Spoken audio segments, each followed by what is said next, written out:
یہ کہانی ہے ہیرا کی، ایک سادہ معصوم اور دیندار لڑکی جس کا خواب تھا کہ اس کا گھر محبت اور سکون سے بھرا ہو۔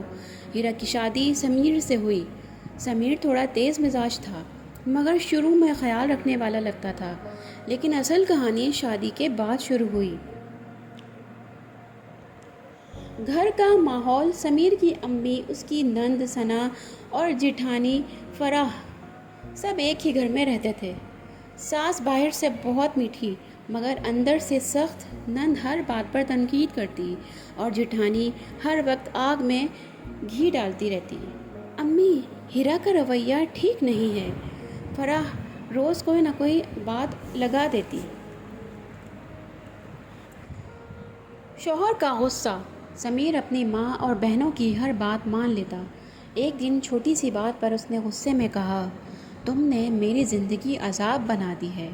ہیرا کے ہاتھ سے چائے کا کپ گر گیا، آنکھوں میں آنسو آ گئے مگر وہ خاموش رہی۔ روز کا ذہنی دباؤ، ہر روز نیا الزام، نئی بات، اسے کام نہیں آتا، یہ ہمارے گھر کے لائق نہیں۔ ہیرا سب سنتی اور بس اتنا کہتی، اللہ سب دیکھ رہا ہے۔ رات کو سجدے میں گر کر روتی، یا اللہ میری مدد فرما، میں تھک گئی ہوں۔ ایک دن گھر میں بڑا فنکشن تھا، گھر مہمانوں سے بھرا ہوا تھا۔ سب کے سامنے ساس نے کہا، ہماری بہو تو بہت اچھی ہے، لیکن جیسے ہی ہیرا کچن میں گئی، پیچھے سے فرح نے جان بوجھ کر گیس کھلی چھوڑ دی اور زور سے چلائی، امی، ہیرا نے گیس کھلی چھوڑ دی، گھر کو آگ لگ جاتی۔ سب گھبرا گئے۔ سمیر غصے سے پاگل ہو گیا، تمہاری وجہ سے آج سب جل جاتا۔ ہیرا ساکت کھڑی تھی، میں نے نہیں کیا، اس نے دھیمی آواز میں کہا، مگر کسی نے اس کی بات نہیں سنی۔ ایک دن شام کا وقت تھا، ہیرا نے بڑی محبت سے کھانا بنایا اور سب کو دسترخوان پر بلایا۔ جیسے ہی سمیر نے پہلا نوالا کھایا، اس کا چہرہ بدل گیا، یہ کیا بنایا ہے تم نے؟ اتنا تیز نمک اور مرچ؟ ساس فوراً بولی، میں نے پہلے ہی کہا تھا، اسے کھانا بنانا نہیں آتا۔ فرح نے موقع دیکھا اور بات بڑھا دی، امی، یہ جان بوجھ کر ایسا کرتی ہے۔ ہیرا حیران رہ گئی، نہیں، میں نے تو ٹھیک بنایا تھا، وہ گھبرا کر بولی۔ نند نے طنزیہ انداز میں کہا، یا پھر کسی سے باتوں میں مصروف تھی، اس لیے دھیان نہیں رہا۔ سمیر نے فوراً سوال کیا، کس سے بات کر رہی تھی تم؟ میں کسی سے بات نہیں کر رہی تھی۔ سمیر کا لہجہ اور سخت ہو گیا، مجھے لگتا ہے تمہیں اس گھر سے زیادہ اپنے میکے کی فکر ہے، ہر وقت وہی یاد رہتے ہیں تمہیں۔ یہ سن کر ہیرا کا دل کانپ گیا، اپنے ماں باپ کو یاد کرنا غلط ہے؟ سمیر غصے میں بولا، مسئلہ یاد کرنے کا نہیں، مسئلہ یہ ہے کہ تم اس گھر کو اہمیت نہیں دیتی ہو۔ ہیرا کی آنکھوں میں آنسو آ گئے مگر اس بار وہ خاموش نہ رہی۔ میں اس گھر کے لیے سب کچھ کر رہی ہوں، لیکن آپ کو کبھی نظر نہیں آتا۔ سمیر نے کہا، مجھے تمہاری صفائیاں نہیں سننی۔ ہیرا نے بھی مضبوطی سے کہا، اور مجھے ہر بات پر شک برداشت نہیں۔ ساس ایک طرف بیٹھی سب دیکھ رہی تھی، نہ اس نے بیٹے کو روکا نہ بہو کا ساتھ دیا، بس خاموشی سے بولی، چھوڑو، ایسی لڑکیاں گھروں کو نہیں سنبھال سکتی۔ یہ سن کر ہیرا کا دل ٹوٹ گیا اور وہ روتے ہوئے کمرے میں چلی گئی۔ یا اللہ، کب تک ہر بات کا الزام سہتی رہوں گی؟ کب کوئی میری سچائی کو سمجھے گا؟ کئی مہینے گزر گئے تھے، ہیرا اپنے میکے نہیں جا سکی تھی۔ ایک دن ہمت کر کے اس نے سمیر سے کہا، مجھے امی ابو کی بہت یاد آ رہی ہے، کیا میں چند دن کے لیے میکے جا سکتی ہوں؟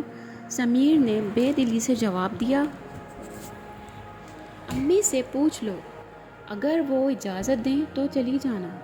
ہیرا امید لے کر ساس کے پاس گئی اور اجازت مانگی تو ساس نے فوراً کہا، چہرہ بنا کر کمزور آواز میں کہا، میری طبیعت ٹھیک نہیں ہے اور مجھے موشن ہو رہے ہیں۔ پھر کہنے لگی کہ گھر کا سارا کام کون کرے گا اور وہ اکیلی کچھ نہیں سنبھال سکتی۔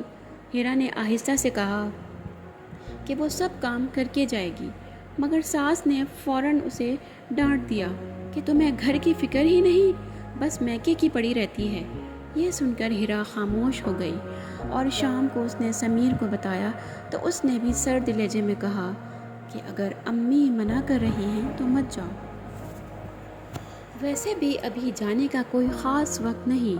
ہیرا نے کہا کہ وہ کئی مہینوں سے نہیں گئی، مگر سمیر نے اسے ہی سمجھایا کہ ہر بات پر ضد نہ کیا کرو، امی کی طبیعت خراب ہے، تمہیں سمجھنا چاہیے۔